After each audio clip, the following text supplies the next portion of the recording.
ওই দাদা একটা রুব্রিকের কথা বলেছে, একই ওষুধে বিপরীত চরিত্র, একই ওষুধের বিপরীত চরিত্র। এটা কি করে হলো? বিপরীত জিনিসটা কিভাবে ঘটে সেটা আমরা দেখেন।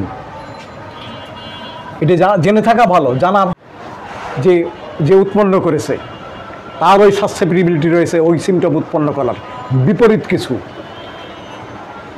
এইটা উৎপন্ন করেছে। সেই জন্যে আমরা জানবো একই জায়গায় কিন্তু উৎপন্ন হয়নি, তাহলে একজন প্রবার নিত মাত্র, আর নিত না। ছোট বড় বিভিন্ন রকমের প্রবার নেওয়া হয়েছে, পুরুষ নেওয়া হয়েছে, মেয়ে ছেলে নেওয়া হয়েছে, সেই জন্য আমরা সিমটমগুলো পেয়েছি।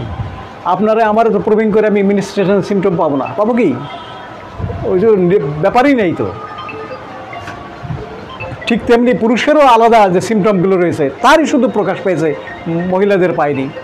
সেই জন্যে ছোট বড় নির্বিশেষে সুস্থ শরীরে পরে এই ওষুধ প্রয়োগ করে এইগুলো পাওয়া গেছে।